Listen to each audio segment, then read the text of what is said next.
सुप्रभात मेरे प्यारे बच्चों। जैसा कि आप सभी को विदित है कि आज हम आपके समक्ष लेकर आए हैं व्याकरण।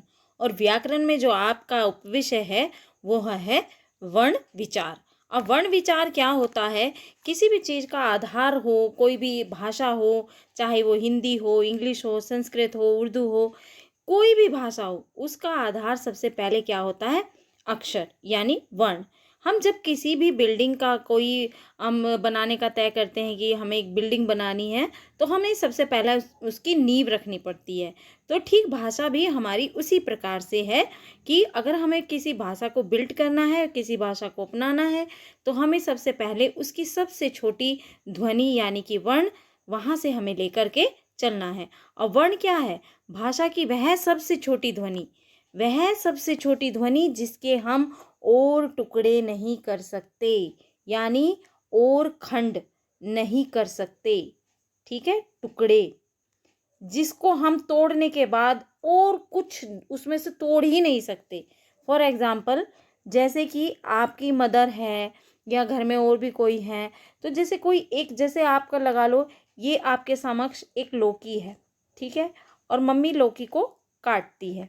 ठीक, अब लौकी को जब वो काटती है नाइफ से, तो उसके टुकड़े करती है इस प्रकार से, इस प्रकार से। लेकिन अंत में एक एक चीज ऐसी आती है, एक हिस्सा ऐसा आता है कि जो चाकू से बिल्कुल कट ही नहीं सकता। ठीक है, यानी वो हिस्सा, उस वो तो सब्जी है, उसका वो हिस्सा जो कट नहीं सकता। उसी प्रकार से भाषा की भी वह सबसे छोटी ध्वनि जिसके हम और टुकड़े नहीं कर सकते, वही वर्ण कहलाता है। चलिए अब हम आगे चलते हैं। ठीक है बच्चों, उम्मीद है कि आपको इतनी बात समझ में आई गई होगी। ये देखिए आपके सामने जो है ये अक्षर हैं। ठीक है, चलिए वर्ण विचार। वर्ण या अक्षर वह छोटी से छोटी ध्वनि जिसके हम और टुकड़े नहीं कर सकते या किए नहीं जा सकते। ठीक, चलिए ये चीज मैंने बड़ी अच्छे से आपको समझाई है और इस चीज को ध्यान देना। ठीक है, अब देखिए यहाँ पे वर्ण जो शब्द है वो भाषा की ध्वनियों के मौखिक और लिखित दोनों रूपों को बताता है, यानी भाषा के दो रूप है। ठीक है, नंबर एक आपका क्या है? मौखिक। ठीक, और नंबर जो दो है वह कौन सा है? लिखित। यानी दोनों भाषा के ही रूप है। ठीक है, दोनों एक दूसरे के पूरक है। हम मौखिक बोलेंगे तभी तो लिखेंगे, नहीं अगर बोलेंगे तो लिखेंगे क्या? नथिंग। ठीक, चलिए भाषा को व्यवस्थित रूप से लिखने के लिए वर्णों की आवश्यकता होती है। जब हमें अपनी जो बात है वो दूसरों तक पहुंचाने की ज़रूरत पड़ती है, जैसा कि हमने पिछले अध्याय में पढ़ा भाषा। ठीक है, तो हमें भाषा को, अपनी भाषा को दूसरों तक पहुंचाने के लिए जब हमें ज़रूरत पड़ी, तभी हमें अक्षरों की ज़रूरत पड़ी। और अक्षरों को हम लिखित रूप में, जो भी चिन्ह होते हैं उनके हमें लिखित में तो आवश्यकता होगी कि किस तरह से बनाना है, किस तरह से किस अक्षर का क्या उच्चारण आएगा, वो सब जो उसका व्यवस्थित रूप है उसका हमें समझना ही है। ठीक है, चलिए अब जो वर्णों का जो व्यवस्थित रूप होता है, यानी लिखने का जो ढंग होता है, लिखने का तरीका होता है, जैसे हिंदी में है अ, आ, ई। अब ये सारे मिलकर के एक वर्णमाला बनते हैं, क्योंकि वर्णमाला में क्या होते हैं? स्वर और व्यंजन दोनों शब्द होते हैं। ठीक है, देखिए आगे चलते हैं हम। देवनागरी के सभी वर्ण, देवनागरी किसकी लिपि है? हिंदी की। ठीक, देवनागरी किसकी लिपि है? हिंदी की। तो हिंदी की लिपि जो है वो देवनागरी है। और देवनागरी के जो वर्ण है, ये सभी वर्ण अक्षर कहलाते हैं। जो भी देवनागरी में जो वर्ण हैं वो सभी क्या कहला जाते हैं? अक्षर। इसीलिए हम देवनागरी को अक्षर लिपि भी कहते हैं। ठीक है, अक्षर लिपि। समझ में आई बच्चों इतनी बात? चलिए अब है वर्ण, वर्णमाला। अभी तक तो हमने वर्ण के बारे में पढ़ा, अब आते हैं हम वर्णमाला। अब वर्णमाला क्या है? सपोज करो हमारे पास एक माला है, इसमें हमने यहाँ पे च भी लिखा, छ भी लिखा, ज भी लिखा, झ भी लिखा, यानी एक माला के ये मोती हैं। ठीक, एक मोती ये, एक मोती ये, एक मोती ये। अब ये मोती सारे मिल करके एक माला बने, ठीक है। जिस प्रकार एक धागे में हम एक मोती से तो माला नहीं बना सकते, बना सकते हैं? बिल्कुल भी नहीं बना सकते। तो एक धागे में हम जब बार बार मोती पिरोते जाते हैं और बहुत सारे मोती जो है वो इकट्ठे होकर के एक माला का रूप धारण कर लेते हैं। ठीक उसी प्रकार से हमारे ये वर्ण हैं, ठीक है। और ये सारे वर्ण मिल करके एक वर्णमाला बनाते हैं। अब वर्णमाला के कितने रूप हैं? 2 हैं, यानी इसके भेद कितने हैं? 2। नंबर 1 है स्वर और नंबर 2 है व्यंजन। अब स्वर कितने होते हैं? स्वर होते हैं हमारे 11। 11 स्वर होते हैं और वो कौन कौन से हैं? अ, आ, ई, उ, ऊ, री, ए, ऐ, ओ, औ। ठीक, ये हमारे 11 स्वर हैं और स्वर हमेशा स्वतंत्र होते हैं और स्वर जो है हमारे मात्राओं के रूप में भी प्रयोग किए जाते हैं। स्वर हमारे हमेशा स्वतंत्र होते हैं, ये ध्यान रखना बच्चों। ठीक, तो स्वर हमारे कितने हैं? 11। अब हम चलते हैं व्यंजन की तरफ, ठीक है। व्यंजन की तरफ तो बाद में चलेंगे, लेकिन पहले हम स्वर के भेद देख लेते हैं। स्वर भी यहाँ पे हमने 11 स्वर पढ़े थे, तो 11 स्वर में हमारे पास हमने कितने ह्रस्व में रखे हैं और कितने हमने दीर्घ में रखे हैं वो हम जान लेते हैं। ये हैं इसके स्वर के भेद। ह्रस्व स्वर यानी छोटा रूप, ठीक है। यहाँ पे आपको इंग्लिश में भी दिया गया है, ठीक। ये देखिए, शॉर्ट वोवल, इंग्लिश में हम क्या बोलते हैं? वोवल और कॉन्सोनेंट, ठीक है। इंग्लिश में हमारे पास 5 वोवल होते हैं और जो हमारे 21 जो हैं वो कॉन्सोनेंट होते हैं। लेकिन हिंदी में हमारे पास 11 वोवल होते हैं, यानी जो स्वर हैं वो हमारे 11 होते हैं, ठीक है। और व्यंजन हमारे 33 होते हैं और उसके बाद हमारे संयुक्त व्यंजन और बाकी के सब आ जाते हैं, ठीक है। तो ह्रस्व स्वर यानी शॉर्ट वोवल कौन कौन से होते हैं? ये देखिए यहाँ पे ह्रस्व स्वर अ, ई, उ और री, ठीक है। ये हमारे ह्रस्व स्वर हैं, यानी इनका छोटा रूप है। इनको बोलने में हम इनको बोलने के आधार पर बांटते हैं, यानी उच्चारण में लगने वाले समय के आधार पर हम इन्हें बांटते हैं, इन स्वरों को, ठीक है। तो इन स्वरों को बोलने में हमें बहुत कम समय लगता है, इसलिए हम इन्हें ह्रस्व स्वर बोलते हैं, ठीक है। अब आता हमारे पास दीर्घ स्वर। दीर्घ स्वर ये है जिन स्वरों को बोलने में यानी उनके उच्चारण में हमें थोड़ा अधिक समय लगता है। ह्रस्व स्वरों की अपेक्षा हमें इसमें ज्यादा समय लगता है। देखिए जैसे आ, ई, उ, ए, ऐ, ओ, औ, ठीक। तो इनमें हमें लगा ना ज्यादा समय, और जो ह्रस्व स्वर है उनमें हमने कितनी जल्दी फटाफट बोल दिया था। अ, ई, उ, री, कितना जल्दी बोला गया। तो यही इन दोनों में अंतर है। अब हम जो व्यंजन है, अब ये तो था हमारा स्वर, स्वर के तो हमने भेद जान लिए। अब आते हैं हम व्यंजन। व्यंजन हमारे पास 33 हैं, ठीक, 33। अब 33 को भी हमने कुछ पार्ट्स में डिवाइड किया है। जैसे हमने हिंदी इसके स्वर के जो भेद किए थे हमने वो 2 में डिवाइड किए थे, लेकिन हमारे जो व्यंजन हैं वो हम 3 में डिवाइड करेंगे, ठीक बच्चों। चलिए देखते हैं कैसे। यहाँ देखिए, अब इनको हमने वर्ग में भी बांटा है। जैसा कि ये आपको कोई भी एक लाइन है, इसमें 5 अक्षर हैं। ये देखिए यहाँ पे क, ख, ग, घ, ड़। ये जो भी ये वर्ग रखा जाएगा, ये इसका जो पहला लेटर है क, इसमें हम इस वर्ग को रखेंगे क वर्ग, ठीक है। और इसका उच्चारण स्थान है कंठ, यानी कि जब हम इन्हें बोलते हैं तो हमारे कंठ पर ज्यादा जोर दिया जाता है। देखिए बोल करके आप अपने आप भी, क, ख, ग, घ, ड़, यानी हमारे गले पर ज्यादा स्ट्रेस दिया गया है, ठीक है।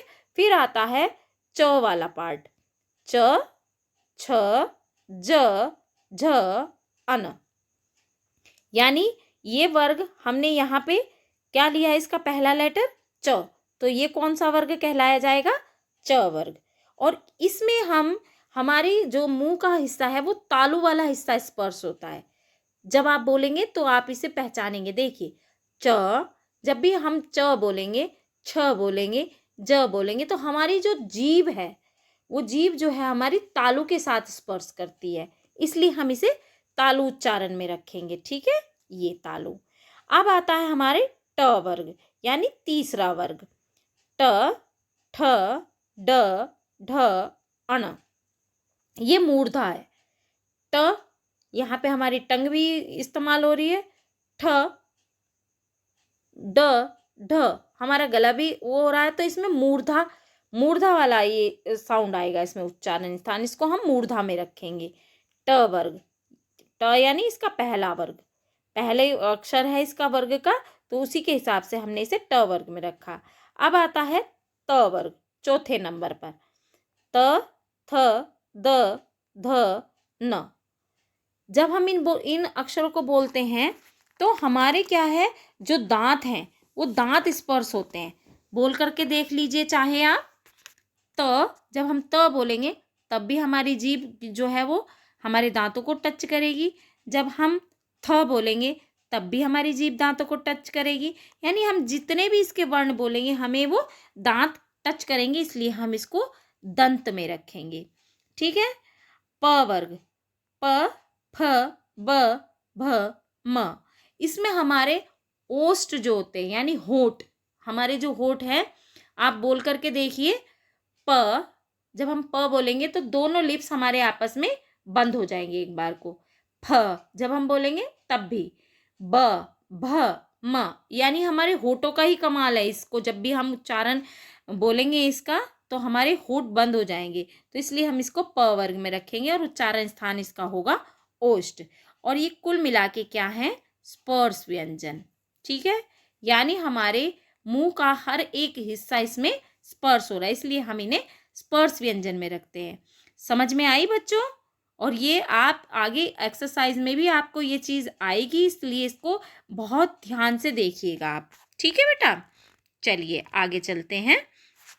अब ये तो हमारे 25 तो हो गए। क्या ये संख्या में कितने हैं? अब देखिए यहाँ पे देखिए एक वर्ग में आपके 5 हैं। ठीक है, चाहे आप इधर से लगा लो, चाहे आप इधर से लगा लो, चाहे आप इधर से लगा लो, किसी भी तरीके से लगा लो, आपको ये 5 ही नजर आएंगे एक लाइन में। चाहे इन्हें वर्टिकल लगा लो, चाहे हॉरिजॉन्टल लगा लो, चाहे जैसे आड़ा टेढ़ा किसी भी तरह से लगा लो, तो 5 एक में है। तो यहाँ पे भी 5 हो गया आपके, देखिए इसमें भी 5 है, यहाँ भी 5, यहाँ भी 5, यहाँ भी 5, यहाँ भी 5। तो एक वर्ग में आपके 5 हुए, तो कुल वर्ग कितने हैं आपके पास? 5 हैं। तो 5 को 5 से जब हम गुना करेंगे तो हमारे पास क्या आ जाएगा? 25। ठीक है, तो इट मीन्स ये जो है स्पर्श व्यंजन है ये हमारे पास 25 है, लेकिन व्यंजन तो हमारे पास 33 है। अब देखिए आगे कितने बचते हैं हमारे पास। ये देखिए य, र, ल, व, ये आते हैं हमारे इन अंतस्थ व्यंजन में। अंतस्थ व्यंजन यानी कि जब हम इनको बोलते हैं तो हमारे अंदर तक की फीलिंग होती है, जो हमारे अंदर तक का ये भाव जो है प्रकट होता है और अंदर हमारी ये चीज़ टच कर जाती है जब हम बोलते हैं। आप बोल करके देख लीजिए तो आपके गले से अंदर तक एक झंझनाहट सी आती है। य, र, ल, व, यानी एक गुनगुना गर्जना सी होती है हल्की सी, इसलिए इसको अंतस्थ व्यंजन में हम रखते हैं। फिर आता है आपके पास में ऊष्म व्यंजन। अब ऊष्म व्यंजन क्या है? श, श, स, ह। जब भी हम इन चारों अक्षरों को बोलते हैं, आप अपने मुंह के सामने जब आप बोलते हो तो अपना जो दायां हाथ है वो आप हथेली सामने रखेंगे और बोल करके देखेंगे तो आपके हथेली पर गर्म हवा आएगी। गर्म हवा का मतलब है यहाँ पे ऊष्मा आ रही है, तो इसलिए इसे हम ऊष्म व्यंजन कहते हैं। अब ये तो हमारे पास कितने थे स्पर्श व्यंजन? 25। और ये हमारे पास अंतस्थ व्यंजन है कितने? 4। और ऊष्म व्यंजन हमारे पास कितने हैं? 4। तो कुल मिला के कितने हो गए? 25 और 4 हमारे पास कितने हो गए? 29। और 3 हमारे पास 33। यानी ये 33 व्यंजन को तो हमने पढ़ लिया। अब आगे हम चलते हैं कहाँ पर? अन्य वर्ण। अन्य वर्ण भी ये हमारे अन्य वर्ण में आते हैं अड़ और ढ। और ये जो अयोगवाह स्वर हैं अंग और अह, ये ना हम स्वर में गिनते हैं ना हम इसे व्यंजन में गिनते हैं, लेकिन होते ये स्वर में ही है, इसलिए इन्हें अयोगवाह स्वर में भी हम कहते हैं। लेकिन ये कुल मिला के 4 हैं, तो इनको हम किस में रखते हैं? अन्य वर्ण में रखते हैं। ठीक, चलिए, तो ये 33 और 4 कितने हो गए हमारे पास? 37। ठीक, 33 और 4 37 हो गए, और 11 हमारे पास कितने हो गए? 48 हो गए। ठीक है, उसके बाद भी हमारे पास 4 वर्ण बचते हैं, वो आएंगे हमारे पास संयुक्त व्यंजन। देखिए, आगे चलते हैं हम। ठीक है, संयुक्त व्यंजन कौन कौन से हैं वो भी हम पढ़ेंगे। ठीक, अब हमारे पास आता है ज। यहाँ पे देखिए, ज, फ, औ, ग्रहित वर्ण, या इन्हें हम आगत ध्वनियां भी कहते हैं। ठीक है, इन्हें हम 2 चीजों में रखते हैं, ग्रहित वर्ग या हम इन्हें आगत ध्वनियां भी कहते हैं। और हमारे पास संयुक्त वर्ण जो होते हैं वो कौन कौन से होते हैं? वो अक्षर, जो कि हम अगली स्लाइड में देखेंगे भी, अक्षर, त्र, ज्ञ और श्र। ठीक है, ये भी हमारे पास 4 होते हैं। तो 48 और 4 मिला करके हमारी जो कुल संख्या होती है वो होती है वर्णों की 52, यानी 52। समझ में आ गई बच्चों? चलिए, तो हम अब आगे चलते हैं। यहाँ पे देखिए, अब इसके अलावा संयुक्त व्यंजन तो हमने पढ़ लिया, अब इसके अलावा हमारे पास द्वित्व व्यंजन भी होते हैं। ठीक है, अब द्वित्व व्यंजन क्या होते हैं? ये देखिए, द्वित्व व्यंजन, द्वित्व व्यंजन वो होते हैं जो व्यंजन, एक व्यंजन जो होता है वो 2 बार आ जाता है एक ही शब्द में, जैसे च च, यानी एक बार आधा एक बार पूरा, और मिल करके बच्चा बन गया। ठीक है, तो इसमें च च 2 बार आ गया। ठीक, क क, यहाँ पे क धन क, तो क्या बन गया? ये मक्का। च धन च, ये बन गया, क्या बन गया? बच्चा। छ धन छ, क्या बन गया? क्या बन गया ये? तो ये थोड़ा सा यहाँ पे गलत हो गया है बेटा, यहाँ पे ये छ छ नहीं आएगा, ये ल ल आएगा। ठीक है बेटा, इसको हम करेंगे यहाँ पे ल धन ल, तो ये बन जाएगा छल्ला। ठीक है बेटा, चलिए इसके ऊपर ध्यान मत दीजिएगा। ठीक है, कभी कभी टाइप करने में ऐसा हो जाता है। ठीक है, ट धन ट, खट्टा। ठीक है, तो ये है द्वित्व व्यंजन। ठीक, द्वित्व व्यंजन जो होते हैं वो व्यंजन, एक व्यंजन जो है एक शब्द में 2 बार आता है, उसे हम द्वित्व व्यंजन कहते हैं। जैसे कि अभी हमने संयुक्त व्यंजन पढ़ाया था आपको पिछली स्लाइड में, तो अब देखिए द्वित्व व्यंजन क्या होता है, इस संयुक्त व्यंजन क्या होता है। ये देखिए, यहाँ पे आपको संयुक्त व्यंजन के कुछ हमने उदाहरण भी यहाँ पे बताया है कि आपको किस तरह से संयुक्त व्यंजन बनते हैं, और ये 4 होते हैं। ठीक है, संयुक्त व्यंजन यानी यहाँ पे एक व्यंजन जो है वो 2 व्यंजनों को मिला करके एक व्यंजन बनता है, और जो द्वित्व व्यंजन है उसमें जो है आपका एक ही व्यंजन 2 बार आता है, लेकिन संयुक्त व्यंजन में 2 व्यंजन मिल करके एक नया व्यंजन बनाते हैं। देखिए, क श, और अ तो हमेशा व्यंजनों में होता ही है, तो ये अक्ष बन जाता है। त र मिल करके त्र बन गया, ज अन मिलके अज्ञ बन गया, श र श्र बन गया। ठीक है, तो ये थे आपके संयुक्त व्यंजन।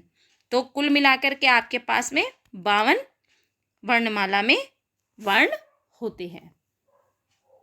अब आती हैं आपके पास में मात्राएं। ठीक है, मात्रा, इसको हम 12 खड़ी भी बोलते हैं। ठीक है, 12 खड़ी, और ये सभी बच्चों को आनी आवश्यक है, इसी के कारण आप गलतियां करते हो। मात्राओं का ज्ञान अगर होगा तो आप कभी भी गलतियां नहीं करोगे।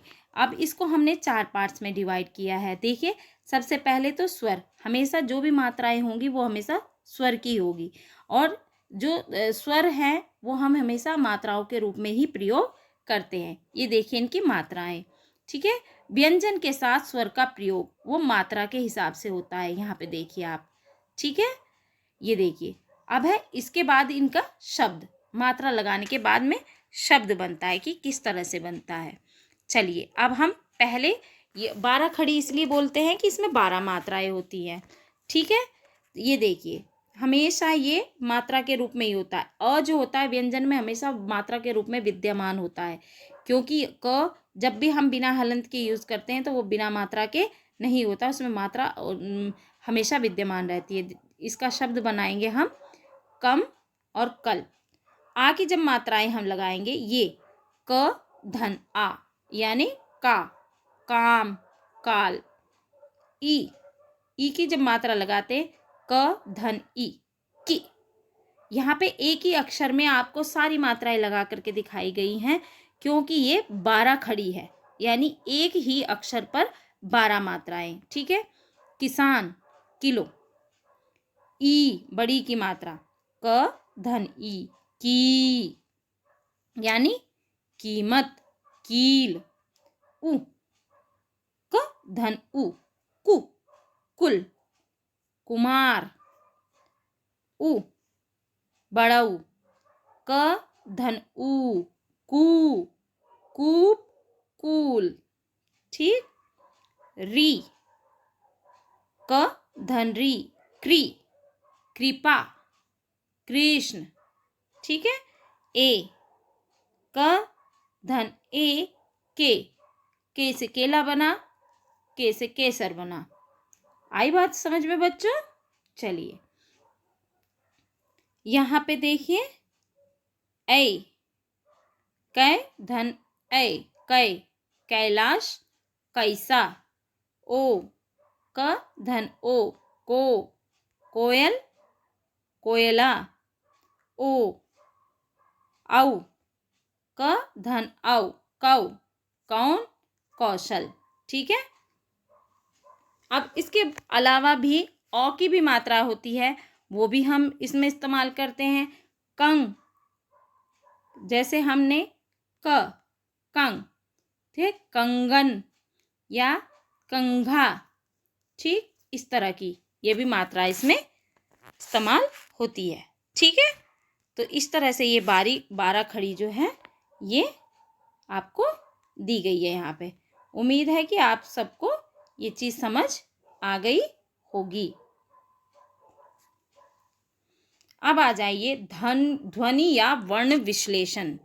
अब जब हम इन्हें वर्ण विच्छेद भी बोल सकते हैं, वर्ण को जोड़ना, वर्ण को तोड़ना, ये सारी चीज़ें इसी में आती हैं। जब ध्वनि हम छोटी से छोटी जो ध्वनि है उसको हम अलग कर देते हैं। एक शब्द है, देखिए, ध्वनि या वर्णों से मिलकर शब्द बनते हैं। आप सबको पता है कि अक्षरों के मेल से शब्द बनते हैं। किसी शब्द में प्रयुक्त ध्वनियों या वर्णों को हम अलग करने को जो प्रोसीजर होता है, जो उसे अलग करने को जो कहा जाता है, वो ध्वनि या वर्ण विश्लेषण ही कहते हैं। देखिए यहाँ पे दिया गया है किसान। अब क धन ई, धन स, धन आ, धन न, धन अ, तब मिलकर के बनाइए किसान। यानी इसमें 1 2 3 4 5 6 वर्णों का प्रयोग किया गया, तब जाके ये 3 वर्णों से यहाँ पे किसान बना। उसी प्रकार से जो है ये भारत है, भ धन आ, धन र, धन अ, धन त, धन अ। ये देखिए इसमें भी आपके 6 अक्षर लगे। क्यारी, जब यहाँ पे आधा अक्षर आ गया तो इसका मतलब है इसमें कोई भी स्वर की मात्रा विद्यमान नहीं है, क्योंकि इसमें ऑलरेडी ये आधा है। अब आधा है तो यहाँ स्वर रहित है ये, इसलिए क धन य पूरा है तो इसमें आ की मात्रा है, इसलिए यहाँ पे क के बाद अ नहीं है, क्योंकि यहाँ पे आधा दिया गया है। उसी प्रकार से अमृत है, अ म में री, तो यहाँ पे हो गया अ धन म, धन री, धन त, धन अ, यानी अमृत। चबूतरा, ठीक है, च धन अ, धन ब, धन उ, धन त, धन अ, धन र, धन आ, चबूतरा। प्रकृति, प धन र, धन अ, धन क, धन री, धन त, धन ई, प्रकृति। ठीक है। और इसी प्रकार से आपको विच्छेद दिए गए होंगे तो उनसे आपको शब्द बनाने होते हैं। तो ये थे आपके वर्ण विच्छेद। और जब जब तक आप पर ये चीज़ नहीं आएगी तब तक आप वर्णों की जो अहमियत है वो समझ नहीं सकते। इसलिए वर्णों का ज्ञान होना बहुत ही आवश्यक है। किसी भी भाषा को सीखने के लिए वर्णों का होना आना अत्यधिक आवश्यक है, और मात्राएं। ठीक है। हिंदी में इनका बहुत ज़्यादा महत्व है। अब हम इस पीपीटी के अंत में आपको थोड़े से महत्वपूर्ण बिंदुओं पे आपको रोशनी दिखाएंगे, जो कि आपको ध्यान देने योग्य बातें हैं, और वो ध्यान आपको देना ही होगा, तभी जाके आप वर्ण को अच्छे से पहचान पाएंगे, लिख पाएंगे, और उनकी मात्राएं, उनके बिंदु, बारीक से बारीक चीज़ों को आपने समझना है। ठीक है। चलिए, सबसे पहला है, भाषा की सबसे महत्वपूर्ण इकाई ध्वनि है। यानी कि वर्ण, जब वर्ण का जिक्र आता है तो वर्ण हमें क्या है, भाषा की वह छोटी से छोटी ध्वनि जिसके हम और खंड नहीं कर सकते, यानी वो ध्वनि जिसको हम और तोड़ नहीं सकते, वह हमारी क्या है, वर्ण है। ध्वनि के लिखित रूप को हम वर्ण कहते हैं, और अगर हम ओरली बोले, उसको मौखिक रूप से बोले, तो वो अक्षर होते हैं। ठीक है। वर्णों की व्यवस्थित समूह को हम वर्णमाला कहते हैं। यानी जब उन्हें सीरियल वाइज रखा जाता है, क्रमानुसार, तो उसको हम क्या कहते हैं, वर्णमाला कहते हैं। अब वर्णमाला में कितने भेद होते हैं, वर्ण के कितने भेद होते हैं, 2 होते हैं, स्वर और व्यंजन। ठीक है। स्वर 2 प्रकार के हैं, ह्रस्व और दीर्घ, यानी 4 छोटे 7 बड़े। ठीक है। अनुनासिक स्वरों का जो उच्चारण है वो मुख और नासिका दोनों से होता है। जो भी अनुनासिक होते हैं, अनुनासिक होते हैं जो चंद्रबिंदु वाले जो स्वर होते हैं वो। ठीक है। चलिए, अनुनासिक स्वरों का जो उच्चारण होता है वो मुख से होता है, और जो जिनका उच्चारण केवल मुख से होता है उनको हम क्या बोलते हैं, जिनका उच्चारण केवल मुख से होता है। समझ में आ रही है बच्चों? जिनका उच्चारण केवल मुख से होता है उनको हम बोलते हैं निर्नुनासिक स्वर। ठीक है। और जिनका उच्चारण मुख और नासिका दोनों से होता है उन्हें हम बोलते हैं अनुनासिक स्वर। ठीक। चलिए, तो अब आगे बढ़ते हैं। ठीक है। ये देखिए, यहाँ पे व्यंजनों का वर्गीकरण उच्चारण स्थान तथा प्रयत्न के आधार पर किया जाता है। जैसा कि मैंने आपको बताया था पहले ही, कौन सा दंत कहलाया जाता है, कौन सा कंठ कहलाया जाता है, कौन सा मूर्धा कहलाया जाता है, कौन सा ओष्ठ कहलाया जाता है, कौन सा तालु कहलाया जाता है। तो सबसे पहले कंठ आता है, उसके बाद तालु आता है, उसके बाद में क्या आता है, उसके बाद में आता है मूर्धा, उसके बाद आता है दंत, और उसके बाद आता है ओष्ठ। ठीक है। तो इस तरह से ये सीरियल में दिए जाते हैं। ठीक है। हिंदी में उच्चारण के आधार पर 45 वर्ण होते हैं, इनमें 10 स्वर और 35 व्यंजन होते हैं। लेकिन अगर जब हम लिखने के आधार पर जाते हैं तो लिखने के आधार पर हमारे 52 वर्ण होते हैं। इसलिए कहीं भी जब भी आपको कहा जाता है या बताया जाता है लेखनी के हिसाब से, तो आपको कुल संख्या वर्णों की 52 ही बताई जाती हैं। इनमें 13 स्वर होते हैं, जिनमें 11 को हम लिखते हैं, और जो 2 होते हैं अंग और अह, उनको हम अयोगवाह स्वर में लिखते हैं। ठीक है। 35 व्यंजन होते हैं, जिसमें अढ़ और अढ़ भी होता है, और 4 संयुक्त व्यंजन होते हैं। ठीक है। और वो जो 2 स्वर होते हैं ना, अंग और अह, अढ़ और अढ़, उन्हें हम अन्य वर्ण भी कह सकते हैं। ठीक है। तो ये था आपका वर्ण विचार का अध्याय। उम्मीद है आप सभी को ये समझ आया होगा, और आपने ये सारी चीज़ें अपने अंदर बैठा ली होंगी कि हमें वर्ण को किस तरह से इस्तेमाल करना है, और किस तरह से ये मात्राएं हमें सीखनी है, और अपने हिंदी कार्य को और सुदृढ़ किस प्रकार से बनाना है। तो चलिए, अब हम मिलते हैं आपको नेक्स्ट वीडियो में, जो कि आपकी शब्द विचार होगी। तब तक के लिए धन्यवाद। और आपको तो पता ही है, लाइक, शेयर और सब्सक्राइब तो करना ही है, ताकि यह ज्ञान जो है वो दूसरों तक भी पहुंच सके।